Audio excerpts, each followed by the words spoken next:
Chapter 39. Scorching sunlight beat down on the arid desert plains, casting a punishing heat that forced every living thing underground to hide in the shade. Nothing moved over the rocky landscape except the shimmering of the air. Not even the slight breeze of the wind had any effect on the searing heat. A few sparse scrub bushes were the only visible signs of life for miles in every direction. Any and all animal life had taken shelter underground, hiding to survive the blistering triple-digit temperatures. A single road bisected the otherwise seemingly endless stretch of desert, the only man-made feature for miles to interfere with what otherwise would have appeared to be an unspoilt wilderness. On said road, a single 4x4 rolled onwards, alone in the vastness of its surroundings. Ellison stared out of the windscreen as John drove the Suburban along the desert road. A sign appeared and grew larger as they approached. "McGuire Gunnery Range," he read aloud, frowning. "What are we doing here?" "Mopping up," John answered. They passed another sign informing them to turn off their air conditioning between 11 a.m. and 5 p.m. to prevent their engines from overheating. He promptly ignored the advice. The thermometer read 111 degrees, and there was no way he was going to roast to death. "Anything more specific?" Ellison asked. "A while ago, Cameron, Mom and me came here to stop a 888 named Carter from stockpiling a truckload of coltan and sealing it away for the future." Ellison didn't get it. Coltan. "It's one of the metals that make up their endoskeletons. It makes them more heat-resistant. Carter stole the coltan, drove it into a fallout bunker on this range, and sealed it tight. We took it back and sealed the machine inside behind thick blast doors. It's still there. That's what this is for." He patted the M32 on the seat behind them. "If it's sealed away, then what's the harm?" Ellison asked. "If it was trapped behind blast doors in the middle of nowhere, then it wasn't going anywhere anytime soon. They can't break down blast doors." John shook his head. "I'm not worried about Carter breaking out. I'm worried about someone letting him out." "Grays?" Ellison asked. "Or the Army if they decide one day to open up Depot 37. John didn't like to imagine that scene. Some poor soldiers just doing their job, opening up the blast doors to be slaughtered by a very pissed-off Terminator. He carried on driving down the narrow road and looked out for signs he was on the right track. He had a map that Cameron had marked out. She, of course, could remember its exact location from the last time when she and his mom had come to rescue him. He hadn't seen anything en route last time, having been stuck in the back of the truck when he'd arrived. Finally, they arrived at a turning and saw a sign indicating Depot 37 up ahead, 2 miles away. He veered right onto the new road and continued on, following the sign. He sped up and created a large cloud of dust in their wake, pressing harder on the gas as the depot came into sight in the distance and grew larger, filling up the windscreen as they drew nearer. John parked up just outside, feeling a sense of déjà vu, the scene feeling to him much like when he'd approached John Henry's hangar in the future. He wondered how far away that facility and this depot were from each other.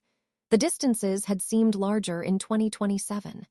As Ellison opened the door and got out the passenger side, John picked up the grenade launcher from the back seat and readied it before he exited the car. The heat instantly struck him hard as he stepped into the direct sunlight. "I vote we do this job quickly," Ellison commented, feeling the heat almost as much as John as he transitioned from air-conditioned, climate-controlled car to the full force of the sun. The former future savior looked at the ex-agent and suddenly found himself very glad he wasn't the only one who felt it. He led the way into the front of the depot, finding it as empty as when they'd been there before. Inside, the large hangar was empty, just wide open space the width of a football field. Clearly, the depot wasn't in use at the moment and probably hadn't been since they were last here. If there had been, John knew he'd be looking at an open set of blast doors, shell casings scattered on the ground and bodies of dead soldiers strewn about. There was none of that, no sign of a struggle. "He should still be in there," he told Ellison. He opened up the box for the door controls, left unlocked by them the last time they'd been here. He stepped away from it and walked towards the middle of the blast door, standing several paces back from the entrance. "Press the green button to open it," he told Ellison, shouldering the M32. He took aim through the sights and tensed up ready as Ellison went over to the door controls and pressed the open button. A klaxon sounded as the doors rolled outwards slowly, loudly, and revealed the interior of the bunker. John stared as hard as he could inside, searching for Carter. He saw nothing. The inside was pitch black, barring the little bit of light that came through from behind him. There were plenty of places to hide inside the bunker, and clearly the T-888 had chosen to remain out of immediate sight, or at least John hoped. "Do you see him?" Ellison asked, keeping his voice just above a whisper. "Nothing," John replied softly. He started to sweat nervously under his t-shirt. He'd expected to see Carter stood like a statue right behind the door, and now he wasn't there. Clearly Carter had learned his lesson from before and was hiding inside somewhere, probably already awakened from standby mode and waiting to spring a trap. "Do we go in?" Ellison asked. "That's a death sentence," John muttered. "He's waiting in there." "How'd you know?" John shrugged. "It's what I'd do." He wasn't going to walk in there in the dark and expose himself to a Terminator that could be hiding anywhere in the massive space inside, behind anything, out of sight. It could see in the dark, and he couldn't. Even with the grenade launcher, he didn't like those odds. Cameron had wanted him to wait until she was fixed up so she could go with him, but after she'd told him about Coleman's emails and phone calls to Colonel Skiff and to Dakara Systems, he hadn't wanted to give them a chance to find new allies. If they knew about Carter or even just the Colton, and he had to assume they did, then another T-888 on their side was the last thing John needed. Ellison pulled a 9mm from his waistband, walked closer to John and fired 3 shots through the bunker entrance. The rounds barked loudly in the confined space, and he heard them ricochet off of something metal. The sound echoed throughout the interior. They waited for several seconds, but there was no sound or movement in reply to his shots. Disappointing, he thought. He'd hoped gunfire might have caught the machine's attention. "Now what do we do?" he asked. "Draw it out," John decided. "If shooting into the bunker didn't do it, what will?" John smiled as he realized exactly what would. "Hey, it's John Connor. Come and get me. I'm right here. Come on." He kept the M32 tight into his shoulder and waited. Carter surged forward, facial and voice recognition software identifying him as the intruder who'd locked him into the bunker, and also the owner of the voice claiming to be John Connor. In the blink of an eye, his primary mission, previously deemed a failure, was overridden by the standing orders to terminate John Connor on sight. The T-888 sprinted towards John out of the darkness with murderous intent at his prey. John shifted his aim towards the short-haired, BDU-clad cyborg and quickly fired twice before the machine made it out through the doors. 2 grenades shot out from the launcher and smashed into Carter's chest with double flash of fire, and 2 loud explosions reverberated through the air, knocking the T-888 onto its back. Before the sound had even died down, John slowly advanced on the downed machine, keeping the launcher aimed squarely at Carter as the smoke and dust dissipated. He couldn't tell what the damage was in the dim light, but he could see Carter slowly moving, trying to get up. "Not going to happen," John said to it as he fired again, hammering Carter's back with a 3rd round. His arms gave out from the force of the blast, and he was smashed against the floor. John didn't bother hesitating. He fired the last 3 grenades methodically, taking aim each time and squeezing the trigger, resulting in 3 more explosions that shook the ground beneath them slightly. When the dust and smoke cleared, John moved closer to inspect what was left. A devastated wreck of twisted, snapped, and burnt metal lay unmoving on the ground. Half of its head was missing, and a single glowing red eye flickered faintly before it faded into dull blackness. All its limbs had been torn off and smashed beyond repair. John was satisfied there was nothing to be salvaged from the remains of Carter, besides one thing. He walked up to the smashed wreck and saw 2/3 of a chip lodged in what was left of the skull, exposed and within easy reach. He pulled it out, dropped it on the floor, and crushed it under the sole of his boot. John dropped the M32 to the ground. It was out of ammo, and besides, he wouldn't need it anymore. Should we bury it, burn it, or something?" Ellison asked, looking at the smoking ruins of what had once been one of the world's most formidable killing machines. It seemed wrong to just leave it out where someone, especially the army, could find it. "No one's going to build Skynet from that." John gestured at the scrap metal on the ground. He went over to the door controls and pressed close. Slowly, the doors rolled shut and sealed themselves, entombing the remains of Carter inside. "Let's get out of here," he said, turning away from the blast doors and heading out of the depot. He'd just obliterated one cyborg, now to make whole another. To a man, the inside of room 19 of the motel in Palm Springs was a gruesome scene right out of a horror movie. Blood stained the king-size bed's white sheets, creating dark crimson patches throughout. Sharp tools dripped droplets of dark red onto one of the two bedside cabinets. A body lay on the ground, separated from the carpet only by the shower curtain, which had been carefully removed from the bathroom. What had once been a pretty girl had been carved up like a Christmas turkey, her flesh cut, and the body splayed open for anyone present to see inside of her. Any innocent bystander, any ignorant person who'd stumbled across the body would have screamed in abject horror at the sight of it. The corpse was nude. Her body split from groin to gullet and peeled wide open, her wrists the same from the crooks of the elbows all the way up to the palms of her hands, and her legs ended at the knees, amputated, leaving torn strips of flesh dangling and dripping blood into small pools on the shower curtain beneath her. Her eyes had been gouged out, leaving a pair of gaping, empty holes where they had once been. To a man or woman who may have opened the door, perhaps the housekeeper come to clean and tidy the room and replace bedding and towels, the scene would appear the most bizarre, heinous, grisly, sadistic ritual killing imaginable. A slaughter worse than anything the minds of Bundy, Gacy, or Dahmer could have even imagined. To the occupants of the room, nothing could have been further from the truth. John held the electric screwdriver carefully against Cameron's right knee, slotting the flat head into a notch in one of the locking cylinders in her new limb. "Ready?" he asked, looking up at her, meeting her gaze. They'd already done the hard work now. Taking out her ruined cybernetic eye and replacing it with one from her other body had been the most difficult. Compared to that, this was a cinch, but still he was nervous he'd make a mistake. "Ready," she replied. Cameron reached down and wrapped her hand around his, the one holding the screwdriver, holding his grip steady. It was to reassure him more than anything else. "Here goes," he breathed. Not so much nervous anymore. They'd spent the last 8 hours on the bed, taking apart the spare body he and Ellison had dug out of the ground, harvesting the spare parts she needed, and replacing her damaged components with them. He started the screwdriver and pressed it against her knee as the head whirred loudly as it spun faster than even Cameron could track, turning the locking cylinder with it and tightening it.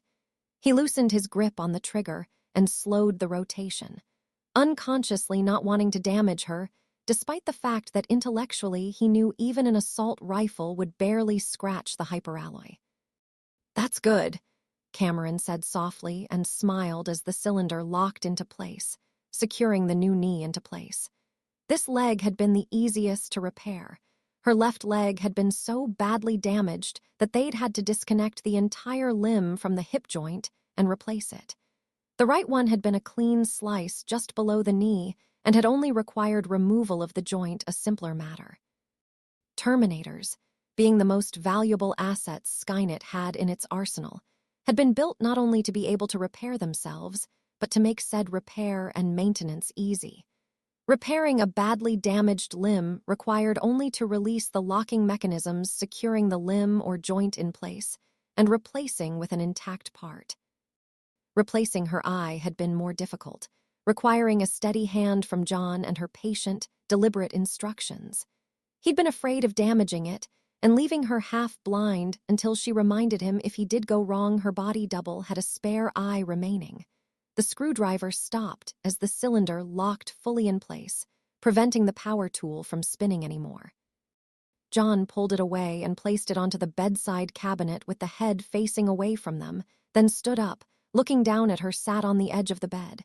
He held both her blood-stained hands in his equally crimson ones and squeezed. "You feel better?" he asked. "Yes," Cameron answered honestly. Her diagnostic systems indicated that everything was fully repaired. 100%. He didn't want her to be anything less. If there was the slightest thing wrong with her, anything she needed, he'd do whatever it took to fix. And he knew she was aware of it. "I think so." She stood up off the bed and put all her weight onto her 2 new feet. They held, as she knew they would, but she knew John wanted to see for himself. She jogged on the spot for several seconds and made a show of flexing and extending her knees, hips, and ankles to show they were in working order. "Good," he smiled, relieved. He couldn't help but look at her eyes. The contrast between chocolate and brightly glowing blue kept his gaze on her, especially the cybernetic eye. The fact it glowed reassured him. It was working and she could see out of it. He sat back down on the bed and looked at the remains of her other body on the ground. "What do you want to do with the rest of you?" he asked her. Cameron sat down next to him, her arm brushed against his and their shoulders and hips pressed together. John knew that 6 months ago he would have been uncomfortable at her being so close, but not now. "Harvest any spare parts I might need in future and burn the rest," she said. It didn't need saying that they needed to destroy any evidence of the truth, anything that could start it all over again. They both knew. John took out the sewing kit they'd procured. He looped a length of thread through the eye of a needle and gently pierced the skin around Cameron's knee with it. He threaded the thin strand through skin and muscle and did the same to the skin on her lower leg. "Will this heal up okay?" he asked her. He knew her skin would regenerate in ordinary cases. It had already started to grow back over her exposed cheek and around the eye, but this was different. It was grafting one leg onto another and connecting 2 pieces of skin together. "I'll have to keep my legs still," Cameron replied, as John continued his sewing. He tried to be as delicate as he could, but his stitches were clumsy and haphazard. "Here!" Cameron reached forward to take the needle from him. John pulled away, keeping it out of her reach. "I can do it." He wanted to do it for her. He knew she could do it better, but that wasn't the point. "Okay," Cameron relented. John held the needle against her skin again and pushed the sharp tip through. "Oh!" She cried out and jolted in place, pulling away and looking at John with a pained expression on her face. "Shit, I'm sorry, Cameron, John looked up and saw her head cocked slightly, a small, sly smile on her face. He realized exactly what was going on. "Fooled you." Her smile grew fractionally wider. John shook his head but couldn't help smiling back. "Did Savannah put you up to that?" he asked. "Yes, you two are gonna be trouble," he mock-sighed. At least until Savannah was up and around again. He'd never been that badly hurt before, but he imagined how bored she must be, sat in a wheelchair and unable to do even the most basic things he'd always taken for granted. "It does hurt though, right?" he asked. "A little bit." She said she could feel, but he wanted to understand exactly how it was different to the way he felt. "I feel the needle pierce the skin, and I know it's damaged, but it's different to how you feel." That piqued his curiosity now, and he couldn't resist quizzing her further. There was still a lot he didn't know about how she worked. "How's it different?" "I sense damage, but there's no reflex to stop it like with you. It just makes me aware of injuries." "So," John started, thinking he had the gist of what she meant. "Pain doesn't hurt like it does with us?" She didn't know if he'd be able to understand it fully. Organic beings felt pain for a reason, to make them averse to harming themselves accidentally or to force them to remove themselves from danger in a similar way to fear. It wasn't the same for her. "In a way," she replied. She thought up an analogy she thought was more accurate. "You've been in fist fights before," she said, knowing the answer. "Yeah, plenty." John had gotten in fights every day in Garberville with the hippie kids. The fact they were new-age lefty weirdo types had made most of them fairly one-sided, but there'd been a few big guys who knew how to throw and take a punch, not exactly in the spirit of their parents' ideals. When you're in a fight and someone hits you, you don't notice the pain because of the adrenaline.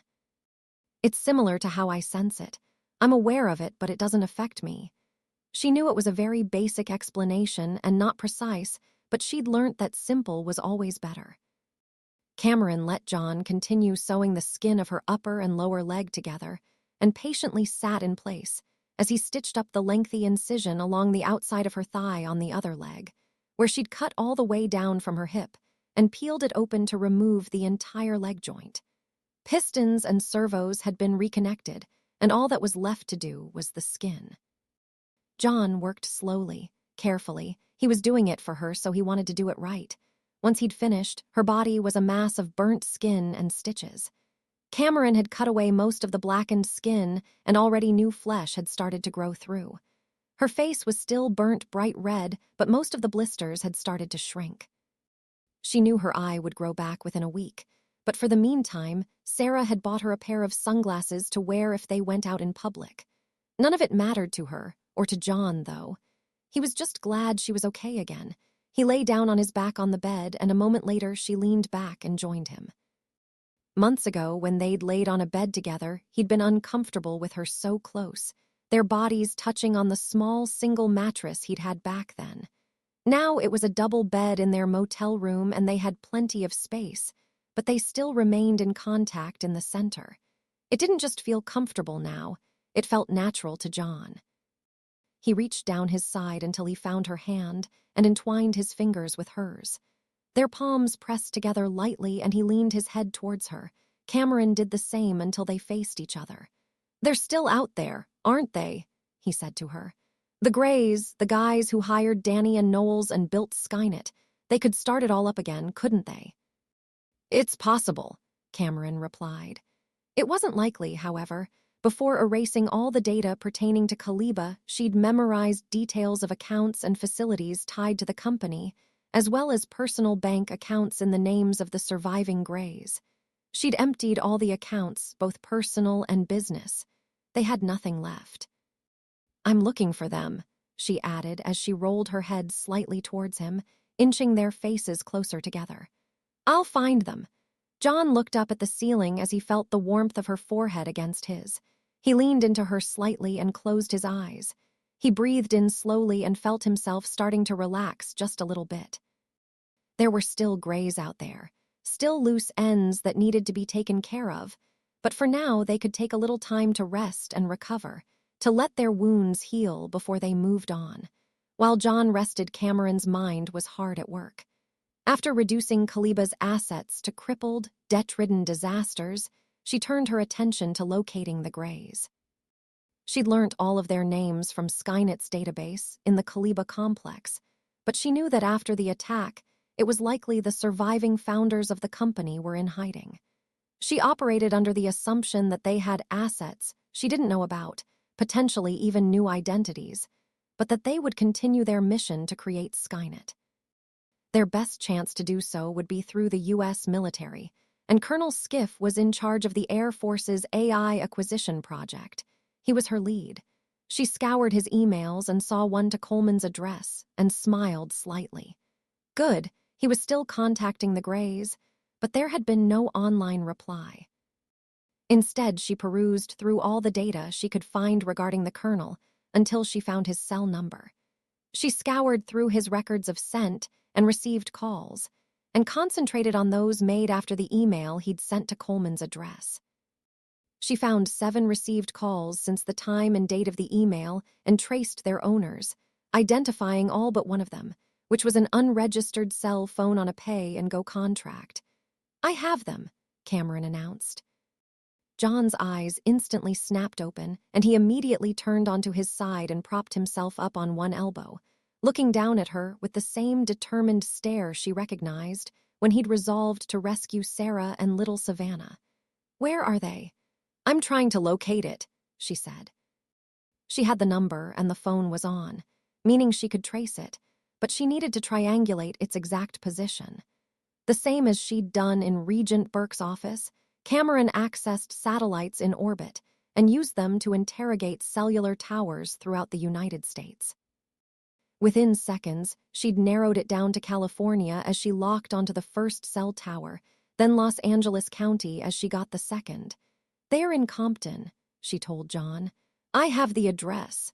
Cameron also traced the number's activities by hacking into the cell provider and discovered something interesting. "They're in contact with Dakara systems." "Son of a bitch." John sat upright and punched the mattress. They were at it again. They just wouldn't give up, ever. "This has to stop," he growled, a new resolve flowing through him, stealing him. He turned to Cameron with a calm, detached look on his face, hiding the anger that simmered beneath the skin at Coleman and the other Greys. It couldn't go on anymore. Cameron got up to her feet, happier now she was whole again, and stood facing him. "It will," she promised him, catching his eyes with her own calm, even stare. John held out a bag with a clean set of clothes in it, jeans, a black t-shirt, and black boots. "Get dressed," he said, handing the bag to her. He moved over to the door and pulled it open a crack, stepping in the way so nobody looking in would see Cameron with more stitches in her than Frankenstein's monster, or the remains of her spare body. "Bring the car around and put everything in the trunk. I'll tell Mom, Ellison, and Savannah we've found Coleman." Tonight it would all end. He'd killed people before and always regretted it. Sarkisian, the tunnel rat in the future, the mercenaries they'd fought against, but Coleman and his cronies. No chance. He wasn't going to lose a minute's sleep over them once they were gone. He left Cameron to clear up the room and moved to the door next to their one. He and Cameron had taken a room to themselves, and he'd noticed his mom's look as they'd done so. She clearly still wasn't too happy about it, but she'd said nothing. She needn't be worried. Sex was the last thing on John's mind right now. As he and Cameron had one room to themselves, Ellison, Sarah, and the two Savannahs had shared another with two king-sized beds between the four of them. One between three, he corrected himself. Savannah's injuries meant she needed the space of one bed to herself. Anyone accidentally rolling on her leg or arm would be sheer agony for her.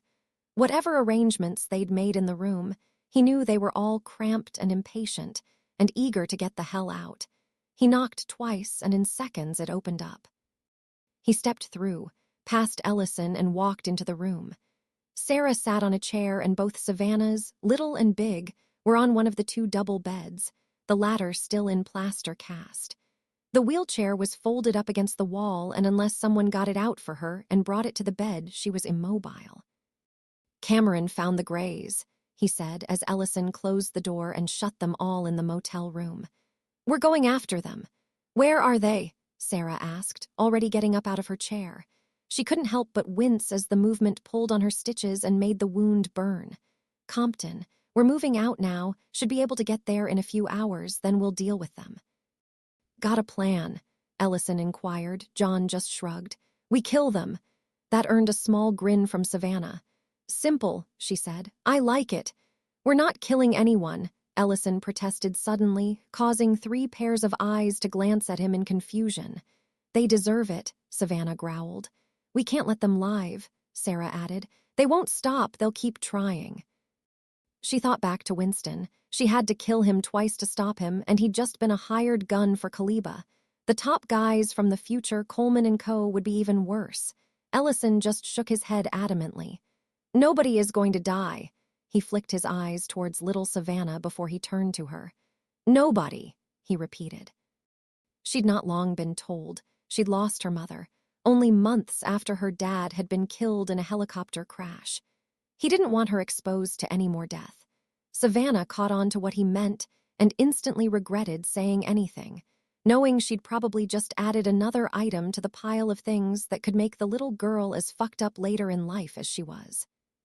"We don't really mean kill, she said to her past self.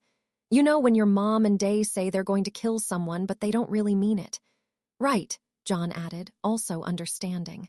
"When you've been bad, they might say it out of anger. These guys are really bad. We're just going to have a chat with them about all the bad things they've done, make sure they're not going to do it again." "Leave us here," the elder Weaver suggested, gesturing to her and little Savannah. "I can't help you in Compton. Leave us here and pick us up when you're done." "You're sure?" John asked. He knew she was injured, but still, she'd never been one to back out of a fight. He could see where she was coming from, though. She'd just be a passenger in the car, taking up space. She couldn't help them, and she wouldn't even see anything.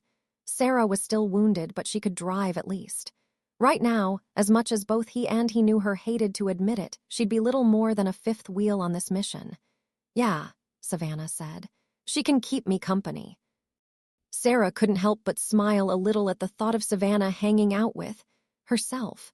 "Let's go," she said, echoing John's feelings on the subject. Ellison led the way out of the room, followed by Sarah. "Come here," Savannah said to John, beckoning him with her good hand. John stepped across the room until he was standing at the edge of her bed. "We need to talk," she turned to her miniature self. "Give us a minute," she said. The smaller redhead looked at them for a moment before she too headed out the door, leaving John alone with Savannah. As soon as the door clicked shut, the redhead looked up at John. "Coleman's the guy who made Skynet in my time, right?" she asked. Sometimes she couldn't get her head around all this different timeline crap. It was pretty confusing. John nodded. "Yeah, this is the same timeline. In your future, they built Skynet. Means they killed Ellison as much as that HK did," she said flatly. She reached for a combat knife with her good hand and held it up to John by the blade, offering him the handle as their eyes locked together, both sporting serious, intense expressions on their faces. "Make it slow," she said, pushing the knife into his grip. "Make him suffer." She felt all the pain, the loss and the anger returning to her again. Coleman was the cause of it all. The HK had killed Ellison, and Skynet had created and programmed the HK. Skynet was gone now, but not its creator. Back in the future, camped out in an OP a mile from Serrano, she remembered making plans with Ellison, what she'd do with her new life once she'd made it back. She'd assumed through the whole thing that he'd be there with her, and although he was in a fashion, it wasn't the same. This Ellison wasn't the Ellison she'd grown up with. He was the same man, but he hadn't gone through 17 years of hell with her. Her past self needed him. Her Ellison was gone. Hopes for a bright and shining future were now dulled with his loss, and she regretted that she couldn't be there to personally avenge him. "I will." John nodded solemnly and wrapped his fingers around the handle, taking the knife from her. He could see the pain beneath the surface. He'd seen Savannah change since they came back. She'd grown, let go of most of the anger that had eaten away at her over Weaver and, of course, losing Ellison, but he could see some was still there. She wanted to move on, but clearly the fact that the bastards ultimately responsible were still alive meant she couldn't do that. When he thought about it, he wasn't sure he'd be able to either. Derek, both his and the future one Kyle, Allison, Mac, and everyone else in their camp had died for him, had died because of Skynet and the Greys. It wasn't enough that they'd stopped it from happening. They needed closure, retribution. He realized he needed it as much as Savannah did. A light blue Chevrolet pulled into the parking lot of the Los Angeles Theater, narrowly missing the fender of another car as it swung into the turning. Skiff pressed down on the brake as he swung the car between the white lines of a bay and turned the engine off once he was in position. Despite only wearing jeans and a shirt, and the temperature outside only hitting 75, he realized he was sweating profusely, and he knew exactly why. He hadn't yet filed his report of the incident. The AI project obliterated, billions of dollars of tech down the drain, 22 UCAVs destroyed, as well as 4 Raptors shot down by the state-of-the-art drones, which had crashed somewhere in the vast Sierra Crest. He'd left the live machine out of his report. Even with a dozen airmen there who'd seen the same thing, there was no hard evidence.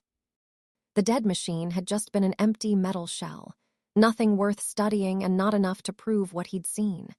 They'd think he was crazy and he'd be out on a medical discharge and sectioned in the nut house so fast his head would spin. Deep down, though, he knew that wasn't the entire truth. Yes, he'd be labeled as crazy by everyone, lose his career and his pension if he'd told them what had really happened. But there was more to it than that. The android.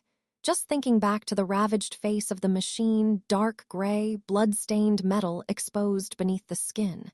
The remaining eyes staring at him as the dragonflies had hovered menacingly above. The mental image of the machine and its glowing blue eyes still chilled him to the core. "You have any idea the damage you've done? I can do a lot more." He'd barely slept in days since coming back from the complex. The android and the Connors had taken out a top-secret facility and fought their way through a highly trained, heavily armed security force. It wouldn't take much for them to find him, and the thought of it scared him shitless. Because of his sleepless nights and dreams of a brunette machine with glowing eyes, and an angry John Connor bursting into his room at night and executing him. It had almost come to him as a relief when the Joint Chiefs had seen the cost of the Connors' attack and decided immediately to terminate the AI program with billions of dollars down the drain. They weren't about to throw good money after bad, because now the project had been abandoned. He hoped he might be able to stop going to bed with a gun on his bedside cabinet every night. Even with the AI project shelved indefinitely, he wanted to see Coleman again. John and Sarah Connor, the AI, the machine remains he'd found, and the android girl. Something had been going on, and he wanted answers, and he wanted to hear them from Coleman himself. He wanted to make sense of the catastrophe that would probably cost him his career. Skiff got out of the car, closed the door behind him, and walked across the parking lot towards the front of the theater, all the time watching out for Coleman or his associates to appear. There was nothing big on at the theater, nothing to draw a crowd at least. A few people milled about outside, some smoking, others talking on cell phones.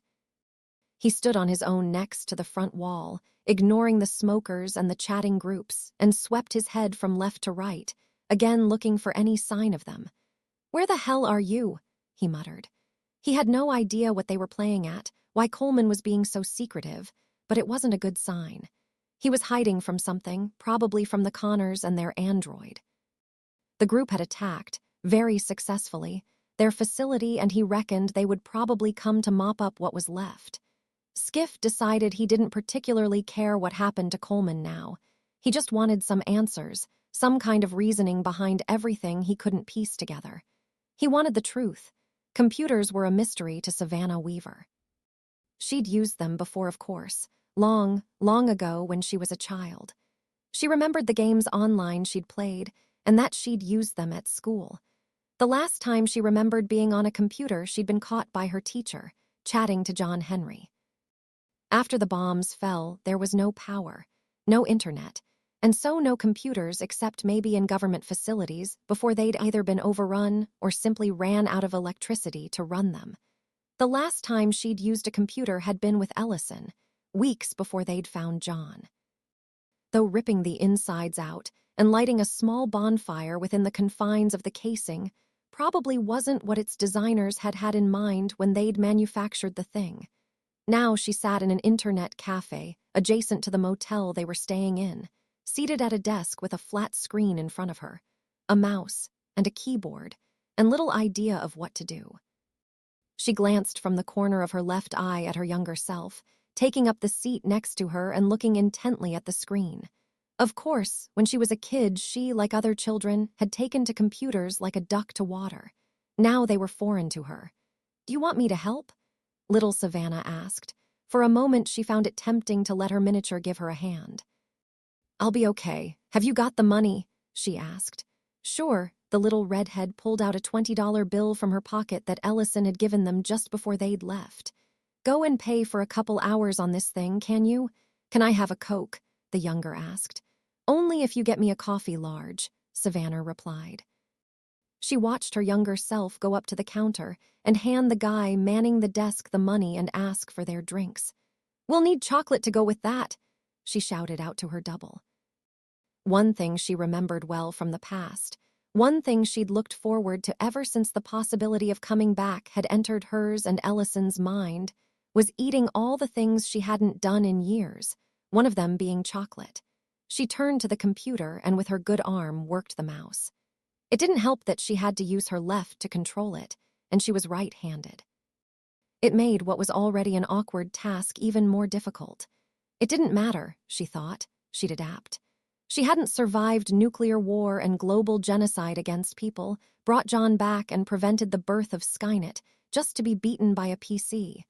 She was a survivor, and a great part of that was being able to adapt.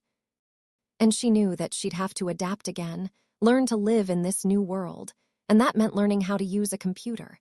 Within a minute, the screen flashed, became brighter, and dialog box opened up to inform her she had 2 hours' worth of credit on the computer, starting now. She clumsily maneuvered the mouse until the cursor was on the cross icon on the corner of the box and clicked it, making it disappear and revealing the blank white background with the Google logo and a single small box to type in. "I remember this," she said, feeling a little more encouraged.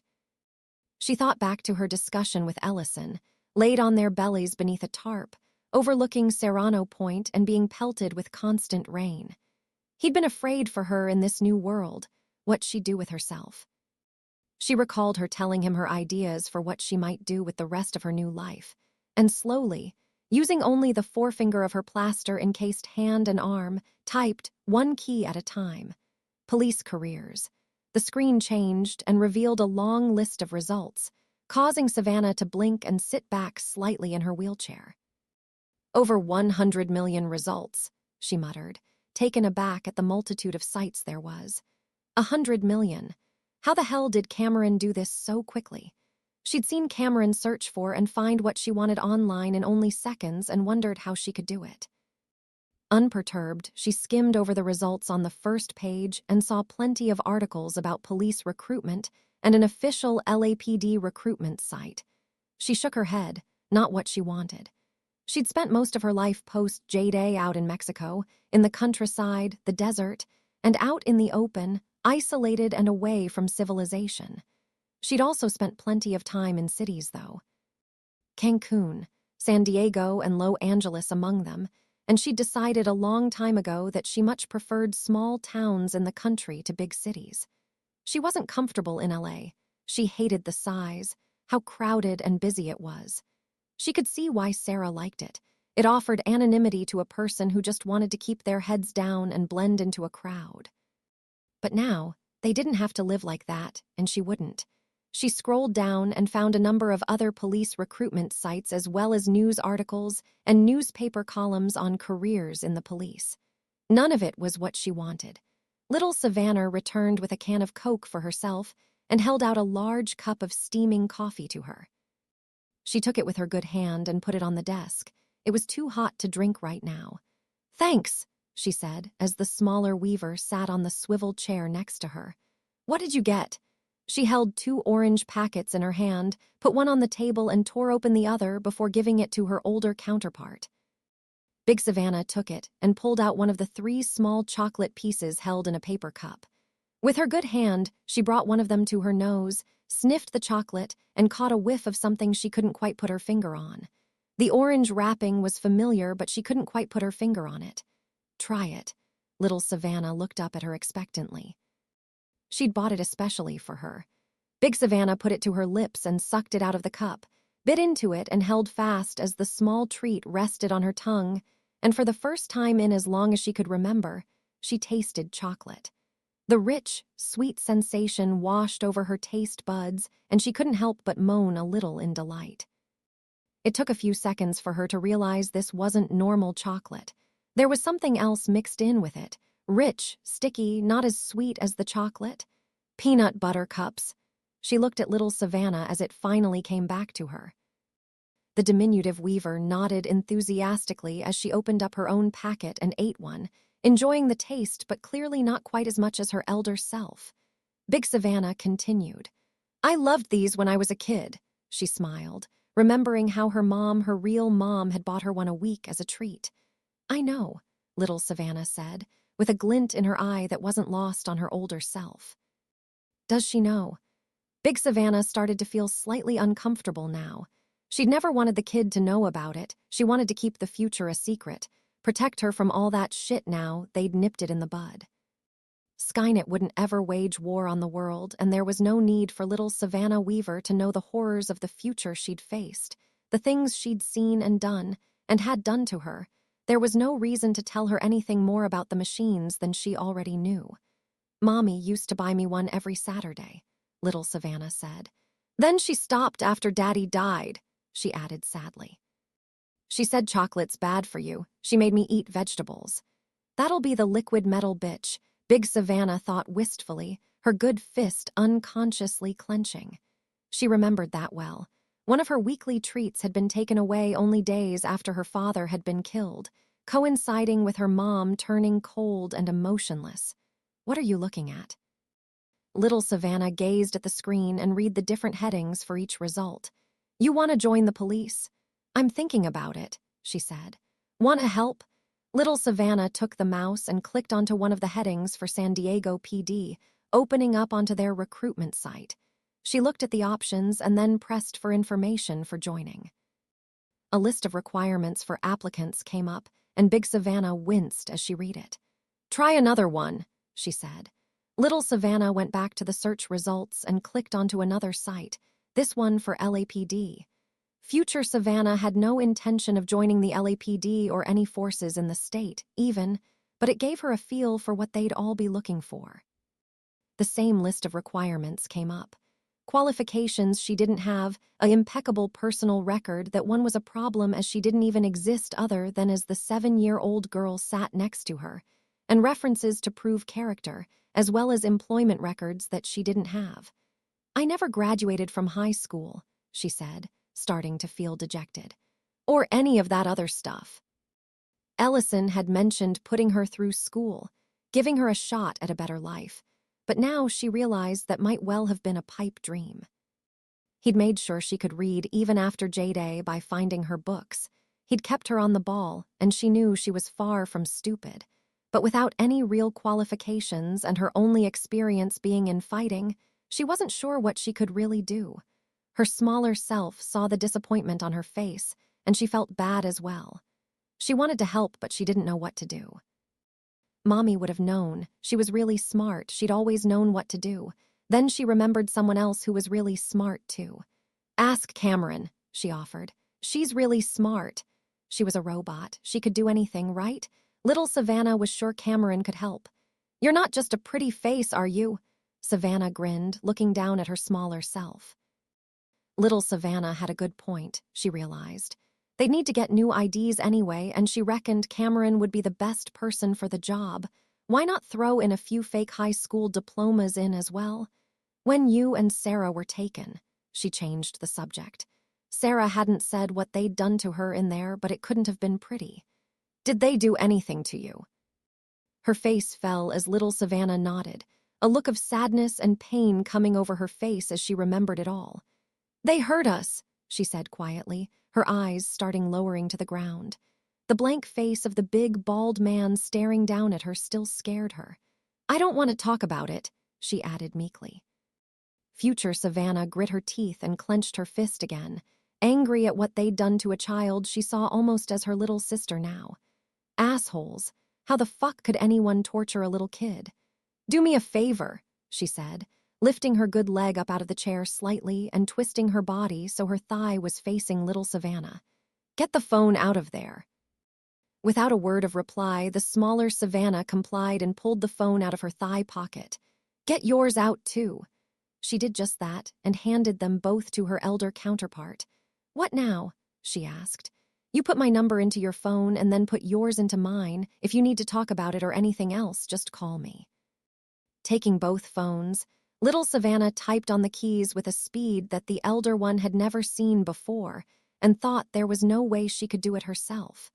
She felt like an old woman confronted with technology too modern for her, though it was the opposite case for her. "You don't have to worry about them anymore, though," she added reassuringly. "They won't hurt you again." She knew John and Cameron would see to that. When little Savannah was done, she handed the cell phone back to her future self, who took it in her casted hand and used the good one to drink her coffee and took a sip as she looked down at the very short contact list. Mini-me. She choked on her coffee in shock and forced herself to swallow it down, very nearly spraying it across the computer screen. "What the hell?" She stared down at the cell phone again, completely taken aback by the two-word name on the contact list. She put down her coffee and grabbed little Savannah's phone to check what she'd put on her own. The words Big Me stood out, next to a number she guessed belonged to her phone. "You know who I am?" She was answered by little Savannah nodding emphatically. "John went to the future and came back with Cameron and you. You look like me." She'd watched her older self and had seen the freckles on their faces were the same. Their hair was the same, and their teeth were the same. And they both loved peanut butter cups.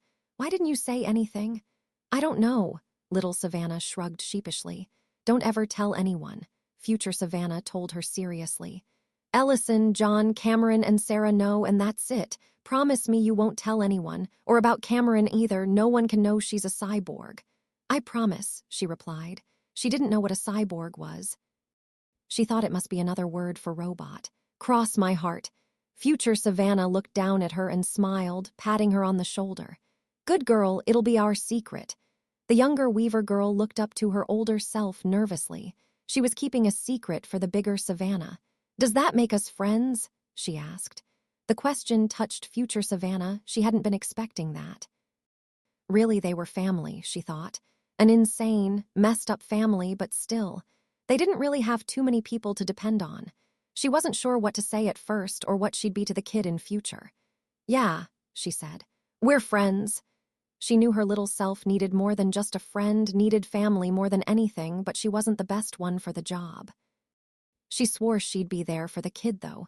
Whatever happened, she'd make sure that little Savannah Weaver was okay. And she knew the best person for the job.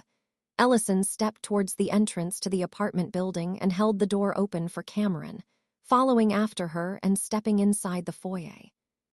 Despite it being dark outside, and the fact they were now indoors, she wore a pair of sunglasses to hide her machine eye. Straight in front of them was a corridor, with front doors to apartments on either side. Strewn across the floor were discarded cigarette butts, dropped by people who clearly didn't give a shit about their surroundings and had no pride in where they lived. Chances were, Ellison thought, that people just saw the state of it and thought their own mess couldn't make it any worse. The smell of stale liquor spilt on the ground and the pungent scent of weed filled his nostrils. Nice place, Ellison commented sardonically. Why would they hide here? If they had millions, if not billions of dollars in accounts all over the world, why were they sitting in such squalor? We'd never think to look for them here, Cameron replied. They sided with Skynet to survive and for an easier life. We'd expect them to keep some luxuries. Coleman was clearly a strategic thinker. He'd anticipated what people looking for him would think and had done the opposite of what anyone would expect. She looked around at the squalid building as they walked towards the elevator. Whitewashed walls peeled plaster and were covered in graffiti. She could smell overcooked vegetables, and she heard noises from various apartments on their floor. Most were sounds from televisions, but a few were people talking in their homes. A baby in one of the apartments cried loudly, and she heard the mother trying to calm it down. People lived in worse than this in the future, she told Ellison. Many people lived underground in the dark. She thought it likely that Derek, Kyle, and Allison would have eagerly accepted living in one of these apartments. The pair of them marched through the passageway towards the elevator. To one side of it, at the right-hand side wall, were steps leading upwards and disappearing behind the shaft sticking out from the wall. Two teenagers sat on the ground and passed a large joint between them, laughing and chattering about something Ellison didn't bother to listen to. Cameron pressed the ground floor button for the elevator and waited. I wish we didn't have to kill them, he said to Cameron, already regretting what they came here to do. She understood how he felt. He valued others' lives even more than most humans did. They're too dangerous. If we let them go, they'll build Skynet again. She'd learnt over the past few months that people's lives weren't expendable assets, the value of human life, as John would have said. But she'd also learnt that some were more valuable than others, and cold, hard machine logic was still a part of her. 3 men dead to prevent billions was an obvious choice to her. Probably even to most humans, she thought, if they had all the information she, John and Ellison possessed regarding their targets, if they knew what the 3 Greys had been planning. She pressed the button again, noticing that the LED light was broken, and continued to wait. The 2 teenagers laughed louder and stared at the Cameron and Ellison. Is something funny? Ellison asked, looking straight at them. Elevator's broken, one of the kids chuckled, blowing out a puff of smoke towards them. His attention turned to Cameron and he eyed her up and down. She was pretty, minus the scars that lined her face. And why is she wearing sunglasses at night? What happened to you? He asked. Car accident, Cameron said. She stepped towards the teenager. There are 3 men living in one of these apartments. Which one? What are you, cops? The other one eyed her suspiciously. We don't know any men. the first one said cockily, taking another drag from the joint. Ellison frowned in disgust at the weed the kid was smoking. "We didn't even tell you what they look like." "We don't care," he replied, stepping up to Ellison and exhaling a puff of smoke straight into his face. Ellison coughed and spluttered uncomfortably, causing both kids to laugh until Cameron gripped the smoker by the neck and picked him up off the ground. "What the fuck?" The kid cried out in horror and dropped his joint to the ground. The other one ran to his aid, but Cameron snapped up a side kick and caught him in the gut, knocking the wind out of him and doubling him over. He groaned in agony and staggered backwards, clutching at his stomach. Cameron glared at the first kid through her sunglasses and squeezed his throat slightly, not enough to cut off his air, just to scare him further. "There are 3 white males who arrived here in the past 2 days, mid-40s to mid-50s. Where are they?" The one bent over took a step towards them. Cameron clenched her fist, ready to strike him again, but he immediately put up his hands in surrender. He looked scared, so she hesitated. "There's 3 guys on the 4th floor," he said. "Ain't ever seen them before." "What room?" Ellison asked. "Don't know," he replied. Cameron let go of the kid she was holding and he dropped to the ground on his ass. Without a word of thanks, she turned from them and started up the stairs. Ellison noticed the joint on the ground was still smoking from the lit end and crushed it under his shoe. Filthy habit. "That was my last joint," the teenager mumbled. Now what was he meant to do for the rest of the night? Assholes. Both Cameron and Ellison ignored his angered shout as they made their way up the staircase. Cameron pulled out her cell phone as they ascended past the 1st floor and up towards the 2nd and selected one on her speed dial. It rang twice before he answered. "Cameron," John's voice sounded in her ear. "4th floor," she told him. "We don't know which apartment yet. I'll find out soon." "Keep me posted." He hung up and the phone went dead. She wasn't alarmed by his abruptness. They were on a mission. There was no time for niceties and both knew it. They continued up the flights of stairs up to the 4th story. There were 8 apartments on this floor, 4 either side of the corridor, with the stairs and elevator shaft in the middle. Any one of them could be their target. Cameron slowly walked down one half of the hallway and listened intently, then turned around when she reached the end and did the same to the other side. "I can't hear them," she said to Ellison. There was noise coming from 4 apartments on the floor, but she heard nothing to distinguish them from anyone else. In the past, she'd have simply kicked every door down until she found them, but that wasn't an option. They couldn't afford any witnesses. "What now?" he asked. "If we start knocking on doors, it'll give them warning." "I have a better idea," Cameron told him. She pulled out her phone again and dialed the number she'd isolated from Colonel Skiff's records. She listened carefully and waited for the sounds of a ringtone. Moments later, she heard an electronic Nokia tone beeping from last room to their right, at the rear of the building. Instantly, she hung up before anyone could answer, and her fingers flew rapidly over the keys of her cell as she fired a rapid text to John. "Apartment 408, rear of the building at the corner." Cameron and Ellison then stalked silently to the door of the apartment and stood just aside from the entrance, in case anyone inside looked through the glass peephole. "No guns," Cameron reminded him. She didn't think he needed to be told again, but she was nothing if not thorough. "I know," he nodded. They needed this to be a quiet job, and they didn't have silenced weapons. Shooting would attract attention and bring the cops down on them. They couldn't risk that, not now. 10 seconds, Cameron whispered to him, taking position closer to the door and preparing to go first. She knew she was bulletproof. Ellison was not.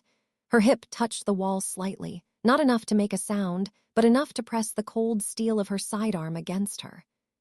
Despite what she'd told Ellison, she'd brought a pistol with her in case anything went wrong. She stood directly in front of the door as the 10-second time she'd announced to Ellison reached its halfway point. 5, 4, 3, 2, 1.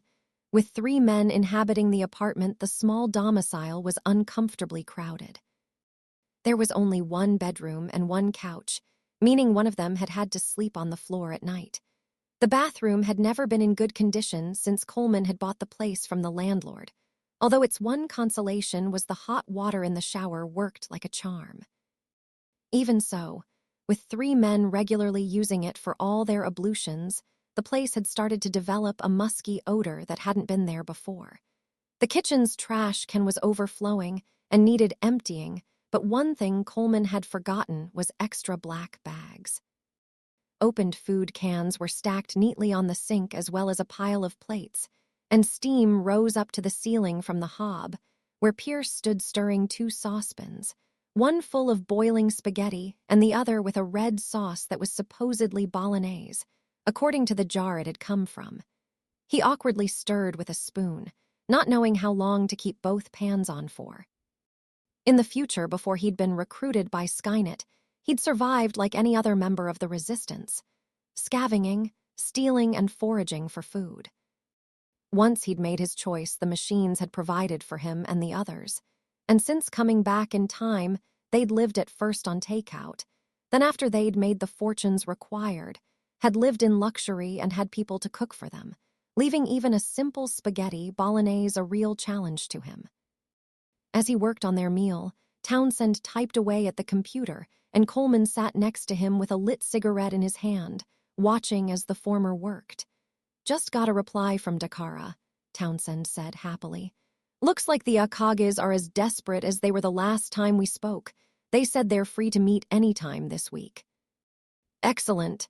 Coleman smiled as he stubbed out his cigarette into an ashtray and immediately took out a pack of Lucky Strikes with his good arm, pulled one out and lit it, blowing a puff of smoke out, unintentionally in Townsend's direction. "Do you have to keep smoking in here?"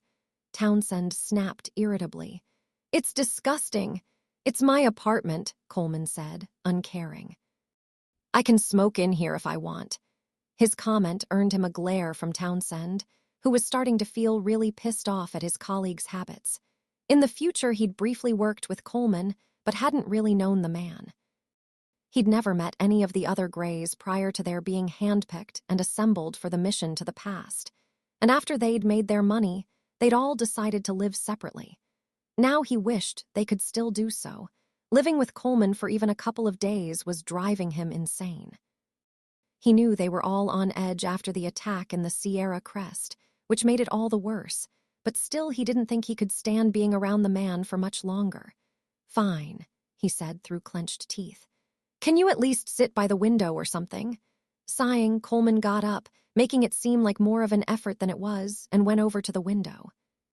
He opened it up and let the warm night air inside, as well as the sounds of traffic nearby. His pocket vibrated suddenly, and the piano key Nokia tune sounded from within. "Who's that?" Townsend looked up from the laptop as Coleman's cell phone started ringing. They weren't due to leave to meet with Colonel Skiff for another hour, so it shouldn't be him, he thought. Coleman struggled with his good arm to get the phone out, managed it with some discomfort, and looked down at the illuminated screen as the ringtone beeped out and the phone vibrated in his hand. The caller ID displayed the number, but it wasn't one he'd ever seen before. "I don't know," he said. He pressed to answer and put the phone to his ear. "Hello?" Nothing. The call disconnected with no reply. "Well," Pierce asked, still stirring the spaghetti that had been on the boil for far too long. "They hung up," Coleman said. Townsend turned to him with clear concern on his face. "I thought you said no one knows that number." "Nobody does," he confirmed nervously. "The only person I've called is Skiff, and that wasn't his number." The hob clanged as Pierce put the saucepan down on the hob. "Are you sure nobody else has it?" he asked. "Of course I am," Coleman snapped irritably. "I set this place up years ago, and I've never once made a call on that phone." "I don't like it," Townsend grumbled. "Tomorrow we're getting out of here and checking into a hotel until we've hammered out a deal with Dakara." He didn't like how it was going here, and he didn't want to spend too long in one place. Or better yet, leave the country and lie low for a while. The door exploded open with a loud crack, and Cameron burst through the entrance to face them, Ellison just behind her. Pierce, Townsend, and Coleman stared at her in horror, all of them recognizing her as the TOK model reprogrammed by Connor and sent back to protect his younger self. Third on their priority target list after John Connor himself and the Zyracorp AI. They all froze to the spot in fear as she emerged into the apartment, her eyes covered by shades. She positively identified all 3 Greys from Skynet's records and immediately rushed towards the nearest Grey Townsend. "Fuck!" He managed to cry out as Cameron punched him in the forehead, shattering his skull beneath the skin and crushing the frontal lobes of his brain, killing him instantly. His body fell to the ground and blood pooled from his eyes and ears, soaking into the carpet. In the same instant, Coleman tried to climb out through the open window, and Pierce made a dive for a pistol on the sofa. Ellison rushed to intercept, but he was too slow.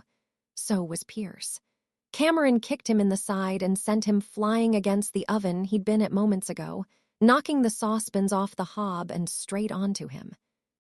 Boiling water and spaghetti poured onto his face, and he screamed in blinding agony on the floor, kicking wildly and clutching at his devastated features until Cameron picked him up by the throat and crushed his larynx, silencing him. He clawed at his red, burning face, the pain of his burns too much for him to even register the pain from what she'd done to his throat. Blisters already started to form where the skin had boiled loose from the muscle. He screamed silently as she grabbed both sides of his head and snapped it around to the right with a sickening crunch as his head neck broke and severed the spinal column. Coleman used the valuable seconds she'd spent on his 2 companions to man however his leg out over the windowsill in time to see another figure appear from the darkness and shove him back inside. Instinctively, he put his hands out to break his fall, and the impact on his broken arm sent the 2 broken, previously realigned halves of the bones smashing against each other, sharp edges tearing through the muscle. He cried out in pain and grabbed his arm in agony as John emerged through the window from hiding outside on the fire escape. While Cameron and Ellison had taken the front door, he'd climbed up the fire escape on the exterior of the building to prevent any escape, and waited for her to confirm their target's position. He stared down at the Grey in contempt as Coleman tried to back away. "Please!" He struggled to his feet and stared in almost blind fear at John. He barely noticed the warm trickle that ran down the inside his trouser leg and formed a small puddle on the floor. John did, however, and felt nothing more than disgust for the man. He'd done a deal with the devil and killed the entire world. He'd do the same in a heartbeat just to save his own skin. He deserved what he was going to get. "Please!" The wounded, surrounded Grey raised his hands in surrender. Cameron started towards Coleman, ready to finish him off, but one look from John stopped her in her tracks. He grabbed his quarry from behind, clamped his hand down over the man's mouth to silence him, and pulled his head back to expose more of his neck. John pulled out Savannah's knife and plunged the blade slowly into Coleman's throat, sending searing, burning agony tearing through the Grey and causing him to kick and writhe beneath John's grip. His eyes bulged with fear as he struggled against the inevitable. John held the knife in place and twisted it slightly, raking the serrated edges against sinews and nerves, and doubling his already excruciating pain. He'd asked Cameron earlier to show him exactly how to kill a man slowly with a knife, to make him suffer, and despite her telling him they needed to do the job quickly and leave as little trace, she'd told him how to increase pain without making a mess. He'd greedily absorbed the information she'd given him like a sponge, and now he put it to good use. He pushed the knife in deeper, cutting though his carotid artery and puncturing his windpipe. He pulled the knife back ever so slightly until the tip came back out of the windpipe and blood flowed out of the nicked artery, down the blade and poured into his windpipe. Coleman coughed and retched as blood flowed down his throat and pooled in his lungs. He struggled as hard as he could to fight back, but he was much older than John, accustomed to a cushy life behind a desk. In a physical match, there was no contest between the two, and with every passing second, his strength ebbed away.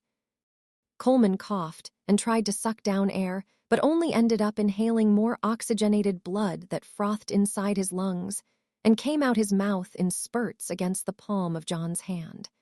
His eyes rolled back in his head as he started shaking in John's grasp and clutched weakly at his assailant, fighting hopelessly for life. "You don't have much time," John said to Coleman, sensing his victim was getting weaker and would probably lose consciousness soon.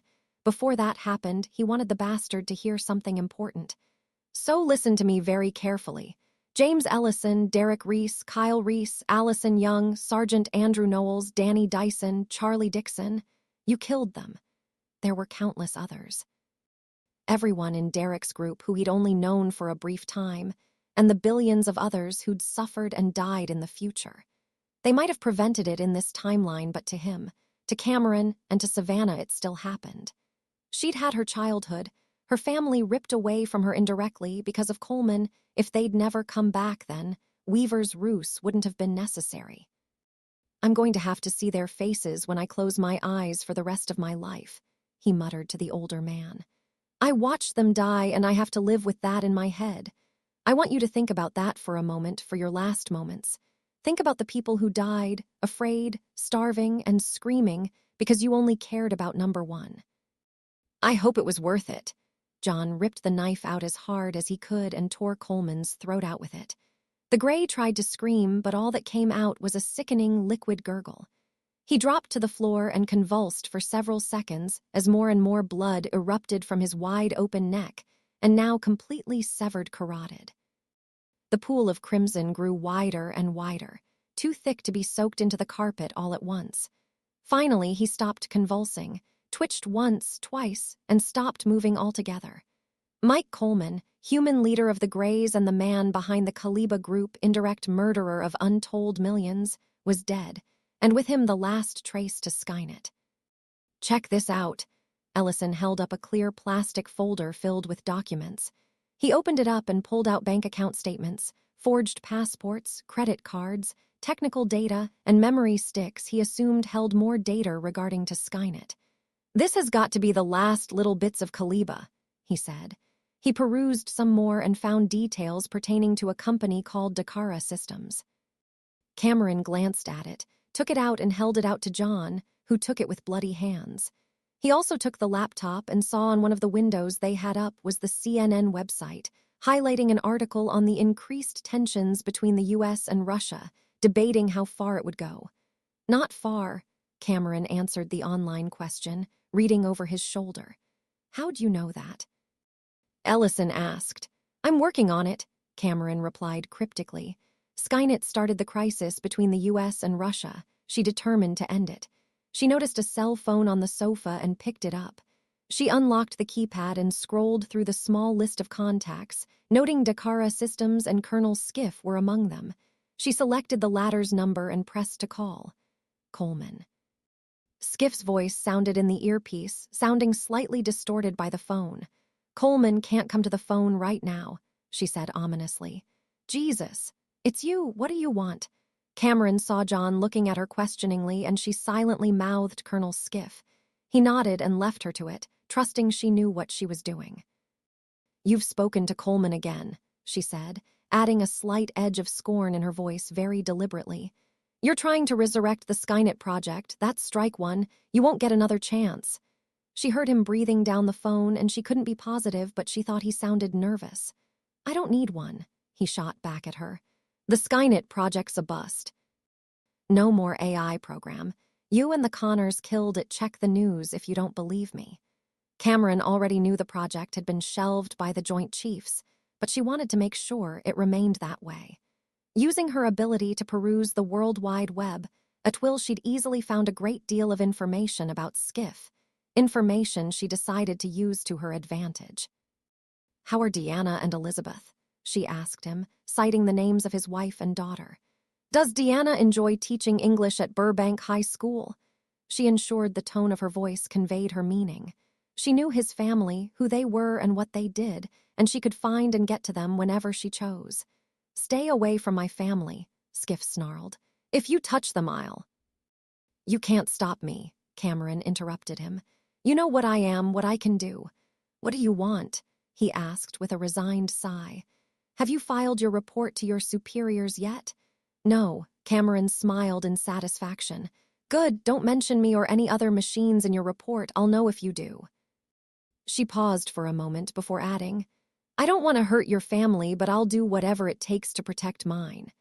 She hung up and put the phone in her pocket to dispose of later, then took the folder from Ellison, the laptop from the table, and checked around the apartment for anything else significant. She'd check the contents of the computer just to determine there were no more links to Skynet left. Finding nothing else in the domicile, she turned to John. "We should leave," she told him. "Sarah's waiting downstairs." John nodded, put Savannah's bloodied knife back into its sheath on his belt, and followed her and Ellison out of the apartment. He took a moment to close the front door, concealing the carnage within from view of any passers-by, and running down the stairs to catch up with the other two.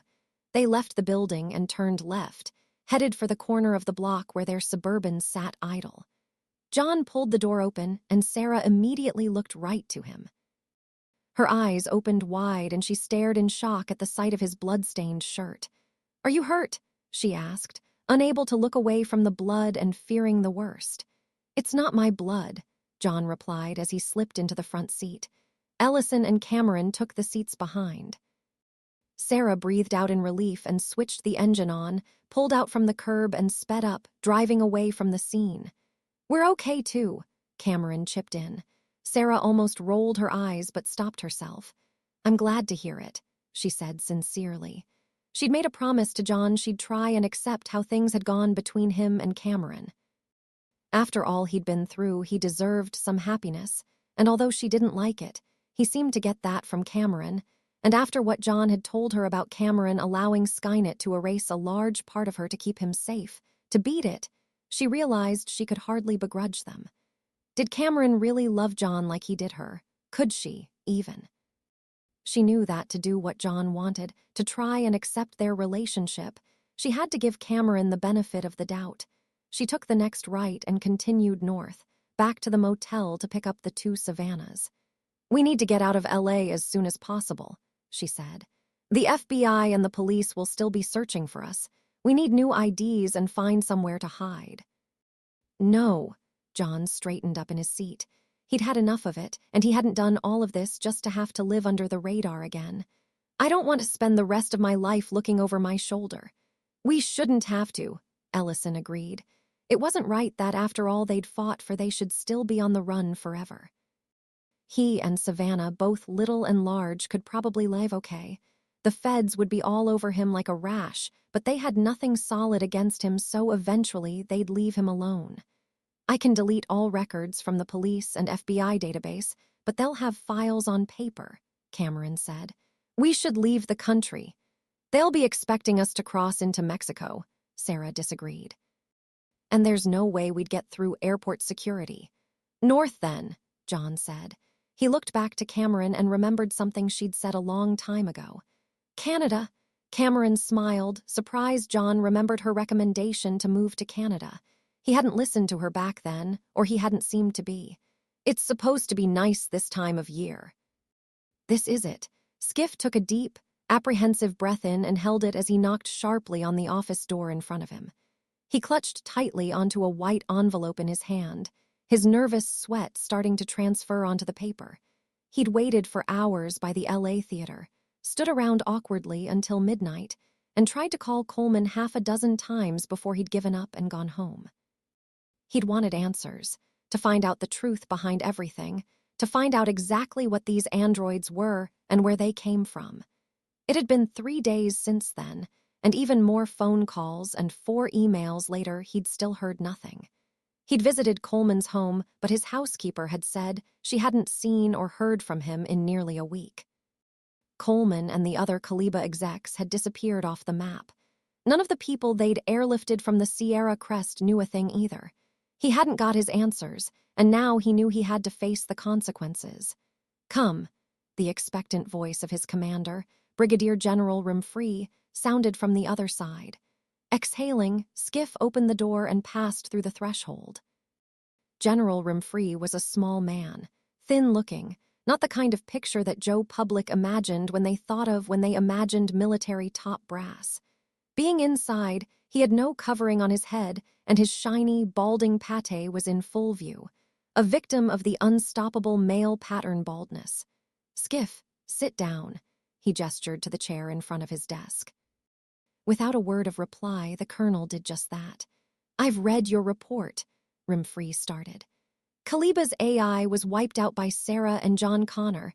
the unidentified female brunette accomplice on the news, and a number of other terrorists. That these half-dozen or so hacked into the defense net, took control of almost 24 Reapers and X-45C TTS to attack Kaliba's R&D facility, while at the same time launched a successful assault on the complex, and then disappeared into the sunset with one of our helicopters. I've got to say, Colonel, he chuckled, that's a hell of a story. It's all true, Skiff said defensively. I believe you, Rimfree reassured him. A dozen airmen corroborated your account.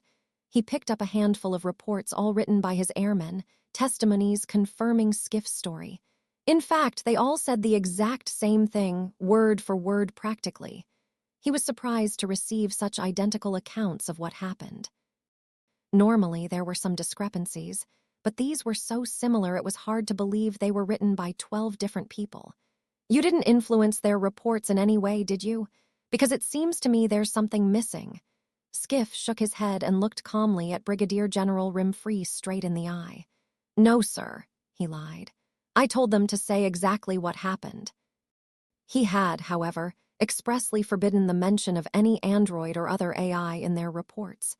The Skynet project was now public knowledge, but the details of it were still classified, and he'd taken full advantage of that.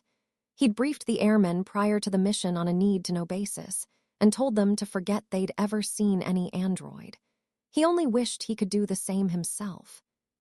I think it's time for me to retire, Skiff concluded, placing the letter on Rimfree's desk. It's my resignation. I've done 25 years. I think it's time I started to take it easy. Or at least not have to worry about John Connor and his android coming after me anymore. This isn't you trying to duck a possible court-martial, is it? The amount of money and assets lost over this incident, someone had to be held accountable. No, sir, Skiff said honestly. The thought had crossed his mind briefly. Retire now and his pension would remain intact. But in truth, he didn't want to look over his shoulder and see long brown hair and glowing blue eyes everywhere he went. He'd resigned himself to the fact he'd probably never find out the truth, so he didn't want to play anymore. He didn't know what was going on, but he'd worked out that whatever it was between the Connors, their android, and Kaliba, it was way over his head, and maybe ignorance was bliss. Very well, Colonel, Rimfree nodded. I'll get the necessary paperwork done, and you'll be a civilian before you know it. Thank you, sir. Skiff stood up and snapped off a sharp salute before turning around and leaving Rimfree's office. His life or his career, it was no contest. No, he thought, he wasn't going to tempt fate when it came to that android. He fully believed it could and would carry out its threats to him without hesitation. No, he thought to himself, having already made up his mind the instant the android had hung up the phone on him. What happened in the Sierra Crest would stay in the Sierra Crest forever. Mackenzie, British Columbia. John stirred and smiled as he came to. He hadn't dreamt, or at least he didn't remember it. For him, where every dream was inevitably a nightmare, filled with glowing-eyed metal demons come to kill him and everyone he knew, a dreamless sleep was something he appreciated. He knew why, of course. Cameron. She'd stayed in bed with him every night for the past 3 months, since they'd moved into their new home, and ever since then he hadn't had a single bad dream. They'd left LA very quickly after taking out Coleman and the other Greys, and driven north, as they'd discussed. They started their new lives in Canada as illegal immigrants, sneaking in without passports, until Cameron had hacked into numerous Canadian government sites and inserted herself, John, Sarah, and future Savannah into the system, officially making them all Canadian citizens since birth. Ellison and little Savannah had applied for citizenship the honest way and gotten it. He'd taken up the role as her legal guardian and resigned from XyraCorp, which had gotten back up and running under new management, whose goals weren't quite as ambitious as Weaver's and would be little Savannah's when she turned 18, if she wanted it. A large trust fund set up by the real Catherine Weaver provided her with all the money she'd ever need. Ellison and little Savannah lived in a house closer to town, while the rest of them lived on the more rural outskirts, enjoying the privacy it offered. Since then, John had been happy for the first time in years. He'd not had to worry about the future, machines, or even the police anymore. He still couldn't help but check out the exits whenever he walked into a new room and found himself looking over his shoulder sometimes, but he hoped he'd get used to being normal someday. He rolled over and reached for Cameron, but his hand touched empty space. He opened his eyes to see that she was gone. His bedroom door was open and Cameron was gone. It didn't take long for him to work out where she'd gone. Sounds emanated from the kitchen, and the scent of something cooking wafted into his nostrils. She's making breakfast. Instantly, and with a sense of urgency he hadn't had in 3 months, he shot out of bed, pulled on jeans and a t-shirt, and padded down the hallway, down the stairs, and turned into the kitchen to see Cameron at work cooking. "Sit down," she told him without looking up from what she was doing. John obediently went to the kitchen table and sat down, the legs of his chair scuffing loudly against the floor as he pulled it in. He cleared a space, seeing and smelling that she was nearly finished, and pushed a stack of papers and textbooks to one side. Moments later, Cameron came over and placed a large plate in front of him. Bacon, sausage, baked beans, hash browns, eggs, tomatoes, and 2 pieces of toast filled the plate almost to the edges, and John's eyes bulged. His stomach rumbled eagerly as he took in the sight and smell of it. Topping it all off was Cameron's coup de grace, a small sirloin steak on the edge of the plate. "What's all this in aid of?" he asked. She'd made him breakfast before, but nothing this elaborate. "I thought you'd prefer it to pancakes," she said. "I love my cyborg." He grinned as Cameron placed a cup of coffee next to the plate and sat down beside him. They turned towards each other and kissed softly. Cameron pulled away first. "Eat it before it gets cold," she said. She watched as he picked up his knife and fork and cut into the steak. John put a piece of the meat into his mouth, and a burst of flavor immediately hit his taste buds. It was medium rare, pink in the middle but not fleshy, and as he chewed, juices from the steak flowed forth from the meat and into his mouth.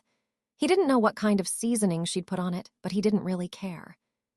It was sheer gastronomic bliss. "You like it," she said with a satisfied smile as she stated the fact. She didn't need to ask him if he approved. His reaction would have been obvious even if she wasn't a cyborg. "I love it," he said after he swallowed the first piece. He tucked into the rest of the meal, eating slowly and savoring it, something both he and Savannah had started doing after they'd both gotten used to the abundance of food again. Food was something to be enjoyed, to take pleasure in, not just the mandatory refueling of their bodies or staving off the permanent hunger pangs they'd felt in the future. And when Cameron cooked like this, he reflected, it was very easy to savor and enjoy every morsel. "What are we doing today?" he asked her with a mouth full of sausage and egg. Without having to hunt for machines and worrying about the end of the world, he found he had a lot more free time on his hands now. "Studying." Cameron reached across the far end of the table and picked up several notebooks and textbooks. "English, chemistry, and history." "Great," John murmured, sounding less enthusiastic than he really was. It had been his choice, and deep down he knew he'd made the right one. After everything he'd gone through after his birthday, after living in the future for 3 months to find Cameron and fighting to prevent the end of the world, he'd started to think about his future, his new future. He didn't want to squander it, but at the same time, after all that, going back to high school seemed pointless. He was never very good at making friends, never went to dances or joined after-school clubs. He'd never fit it there. He'd always be the loner weirdo. Still, with Cameron's help, he was ahead of schedule with his work, and the assignments he'd done at home and sent off so far had been returned with solid A grades. Misreading John, Cameron took his murmuring as a sign he perhaps regretted his decision to take up homeschooling. "I could forge your certificates like I did for Savannah," she offered. John shook his head. "No, I want to do this properly, and you've already done enough forgery to last us a while," he said. Some online tampering had resulted in Canadian passports and birth certificates, driver's licenses for him, herself, and for Sarah, as well as bank accounts that wouldn't go short of cash anytime soon. Cameron had refused to issue Savannah with a forged license, however, and told her she'd have to take lessons for her own safety.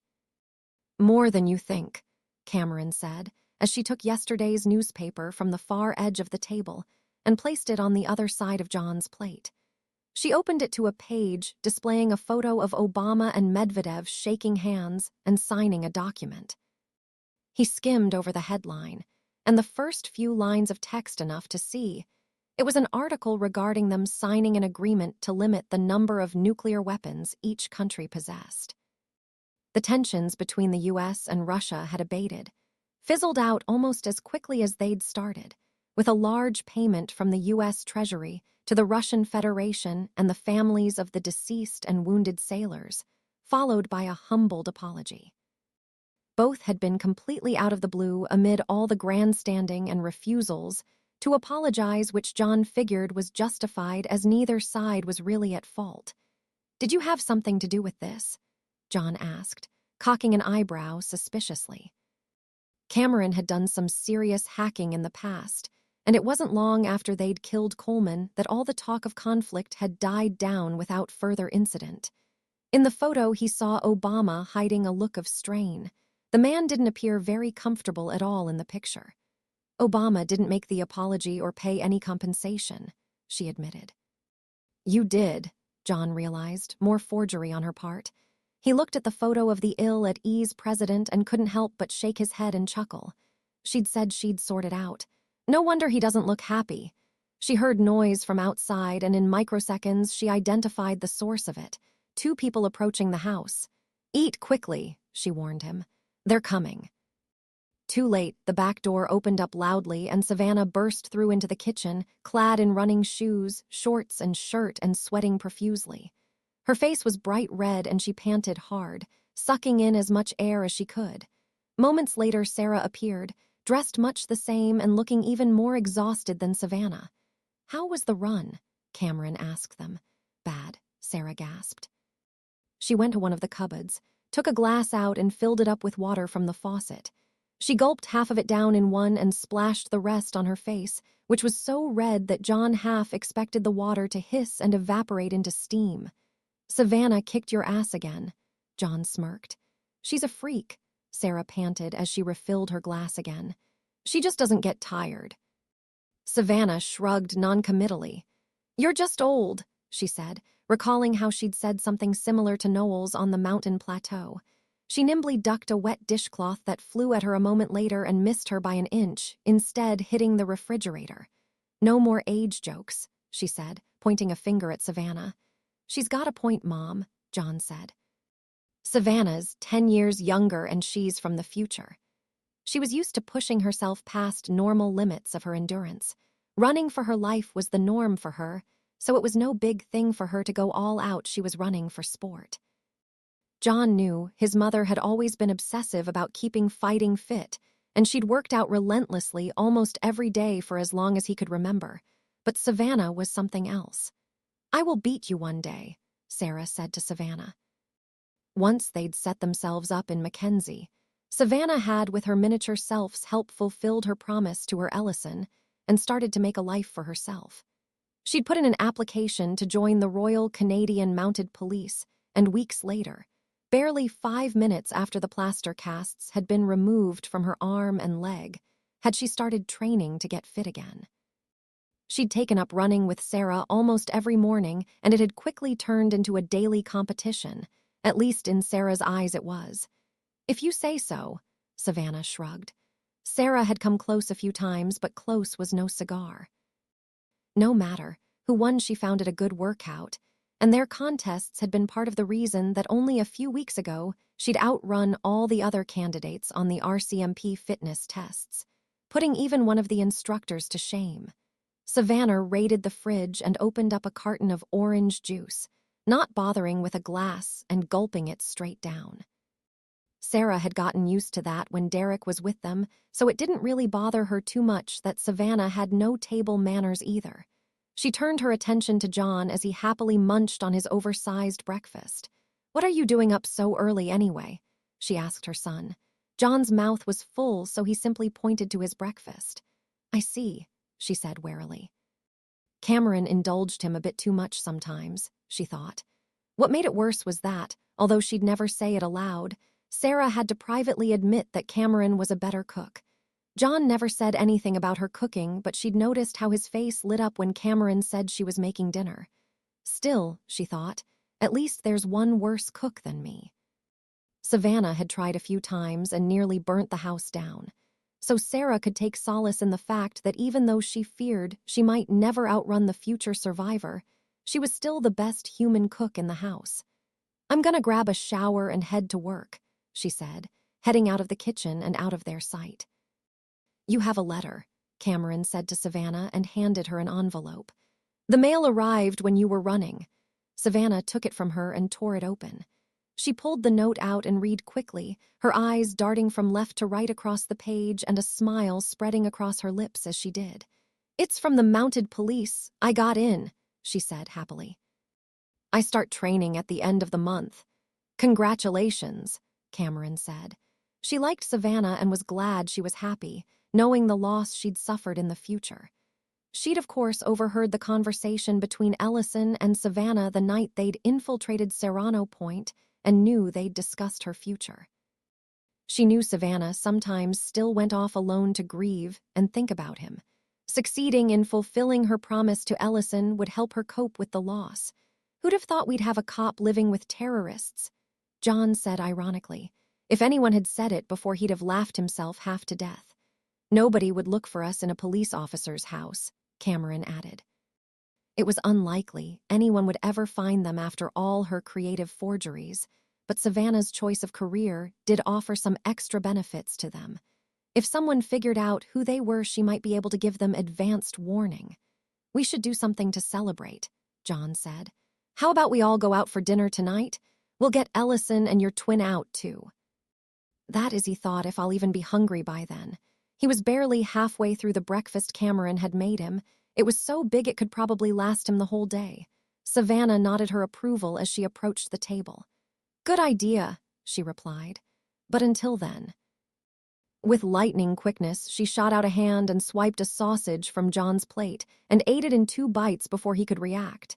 "Hey," protested John. He held his fork up defensively to fend off any other attacks on his breakfast. "Old habit," she shrugged. It wasn't the first time she'd had to steal food in her life.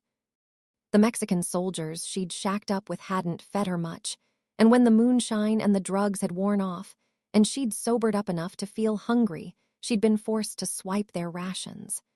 The first attempts had earned her a few black eyes and bloodied noses until she'd learnt how to do it without being caught. John looked to Cameron and saw she was simply watching with a hint of amusement on her face.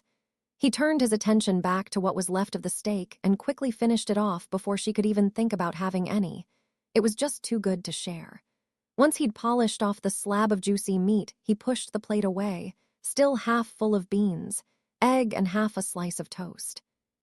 "Finish it off if you like," he offered to Savannah as he got up from the table. "You're not hungry?" Cameron asked him. He'd never left any of her food behind before. In fact, she recalled every meal he'd eaten in her presence, which was almost every meal he'd eaten, period, since arriving in 2009, and he'd never failed to eat everything on the plate. In the first weeks, he'd even licked the plate clean of sauce or gravy. She touched his forehead with her fingertips and scanned him to make sure he wasn't ill. "I'm good," he said. "You sure?" Savannah asked, sitting down where he'd just been. "Go ahead," John told her. Barely had the words gotten out of his mouth when she attacked the breakfast with the same ferocity he'd seen from her, and that he'd shared during their first meal in the safe house. He'd gotten used to having food in abundance again, whereas a lifetime of being hungry had had its effect on Savannah, and she still sometimes gorged until she felt ill. "You should join up with me," Savannah said to Cameron, between mouthfuls of food. "Give you something else to do." "John keeps me busy," she replied. She understood Savannah meant it as more than simply something to keep her occupied, but as an offer to keep her company. Neither of them had any other friends. She saw Savannah's face fall slightly as she declined the offer. "If you need a running partner who can keep up with you, I'll join you in the mornings," she added. "I run faster than Sarah." "And every other human who ever lived," John added. He had a feeling that Cameron would drag him into these runs quite quickly. He wouldn't mind that apart from the fact he'd just seen Savannah kick his mom's ass, and the thought of running against her as well as Cameron was pretty daunting. Not to mention the fact that even if he could beat his mother, he wasn't sure if he'd dare do so. "Tomorrow morning," Cameron offered Savannah. 7 a.m. John will come too. "I'll hold you to it," the redhead said, pointing at them both with her fork. She hadn't really expected Cameron to take it up, but she'd wanted to offer, both to have a friend with her and to give Cameron some variety in her life. Leaving Savannah to finish off his breakfast, John led Cameron to the living room before they signed him up for any more training sessions that might actually kill him, and sat down on the sofa, and for the first time in years, it wasn't lined with Kevlar inside it. Cameron sat down beside him and leaned back, having learnt that the others preferred it when she sat like they did and not bolt upright. John sank into the sofa and put his feet up on the coffee table in front of them. He leaned a little to his side, into Cameron, and she reciprocated the motion, resting the side of her head against his. Neither of them reacted to the sound of Sarah coming down the staircase. Her hair was still damp from the shower, and she wore a pale blue uniform similar to many she'd worn in the past. She put a piece of paper on the table, beside John's feet. "Shopping list," she said to him, and handed him $50 with it. She still didn't like to use cards if she could help it. A force of habit she reckoned she might never break out of. "Get something for dinner tonight." "We're going out for dinner tonight," Cameron told her. "We all are. Savannah's been accepted into the mounted police." "Fair enough," Sarah shrugged. She knew she didn't sound overjoyed for Savannah, but then she was hardly surprised the young woman had been accepted. She looked to Cameron. "Keep him out of trouble and no funny business." "Funny business?" Cameron asked as John swallowed nervously and started to turn slightly red, wishing Cameron hadn't asked a follow-up question. His discomfort wasn't lost on Sarah in the least, and inside she grinned evilly. "No hiding the sausage, jumping each other's bones, swinging from the chandeliers." "God, Mom," John groaned, turning beet red and pretty sure he was going to die of embarrassment any minute. He really didn't want to have this talk with his mother. The former mother of the future smirked at the sight of her sons squirming. She knew she couldn't stop them, and she wasn't going to try. She didn't like it that John and Cameron had fallen for each other so completely, but she was getting used to it, learning to live with it. And to their credit, she hadn't heard or seen anything physical between them since the safe house, though she knew it still happened. But that didn't mean she couldn't have a little fun at his expense. She grinned. Cameron simply stared at her as if she'd gone mad. She didn't get it, Sarah realized. "No sex while I'm out," she elaborated, making it abundantly clear for the cyborg. Cameron saw Sarah was enjoying embarrassing John and decided two could play. "Would you prefer we have sex when you're here?" she asked, deliberately misinterpreting what she'd said. No. Sarah found herself completely dumbstruck by Cameron's question. What the hell kind of thing was that to ask? She had no idea how to even answer that, and finally settled for "I'm off to work," deciding she didn't want to carry on this discussion. "Checkmate," Cameron winked at John. "Have fun," she politely said to Sarah. "Oh, I'm sure I will." Sarah rolled her eyes as she made her way to the front door. She'd taken on a part-time waitressing job to get her out of the house and give her something to do. Savannah would soon be the most hard-assed cop British Columbia would ever see. John was studying with Cameron's help, and she'd wanted something to do, and waitressing was what she knew. It'd do for now, she thought. She disappeared out the front door, and John and Cameron listened as her car switched on and pulled out of the driveway. After a moment, John wrapped his arm around Cameron and they nestled closer to each other. The TV was off, and they sat there, not saying a word, in comfortable silence, just content to be in one another's company.